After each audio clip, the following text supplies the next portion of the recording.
สบายดีสวัสดีพ่อแม่พี่น้องคลิปนี้น้องเงินกับสิมาผานหน่อไม้ตุ่มไว้แกงแต่ว่าน้องเงินไปหาในตลาดมื้อเช้านี่กระทั่งตลาดก็มีเพียงเท่านี้แหละพี่น้องแต่ว่าบ่แม่นหน่อไม้บงแล้วก็บ่แม่นหน่อไม้ไล่เด้อพี่น้องแต่ว่ามันเป็นหน่อไม้เหมือนหน่อไม้สร้างไผ่แต่ว่าน้องเงินว่ามันบ่แม่นหมดตลาดก็มีช่ำนี้ได้มาบ่หลายช่ำ น้องเงินน่ะให้เขาเจ้าปอกให้น้องเงินบ่ได้มาปอกเองแต่ว่าสำหรับคลิปนี้แกงก็สิบ่ได้แบ่งผู้ใดละเพราะว่ามันน้อยน่ะแหมทุกคนแบบว่าจะไปแบ่งปัดคือสิน้อยน่ะนะ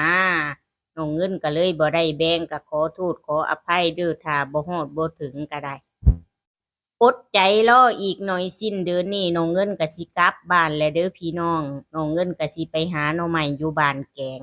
อันนี้ก็ตุ่มน้ำจืดคักอีหลีพี่น้องเอ้ยน้องเงินน่ะบ่จักใส่น้ำตาลปี๊บแล้วก็ใส่เกลือลงไปมันก็ยังบ่จืดน้องเงินได้เอามาตุ่มอีก2 รอบมื้อเช้านี้น้องเงินก็ซื้อข้าวเบียร์หรือว่าข้าวเหนียวมาจากตลาดบอกเลยว่าโอ้ยน้ำนี่ขุ่นแห้งเข้มข้นอีหลี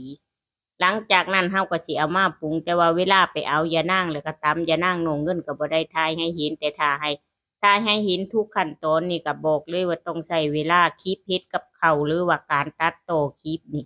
ผู้ใดสิเฮ็ดคลิปตัดต่อคือน้องเงินนี่สิฮู้ดีเนาะพี่น้องเพราะว่ามันต้องใช้เวลาผักขะแยงนี่ก็ผักขะแยงแบบเอามาจากไร่ไร่ไร่นาธรรมชาติบ้านเฮาเนาะหอ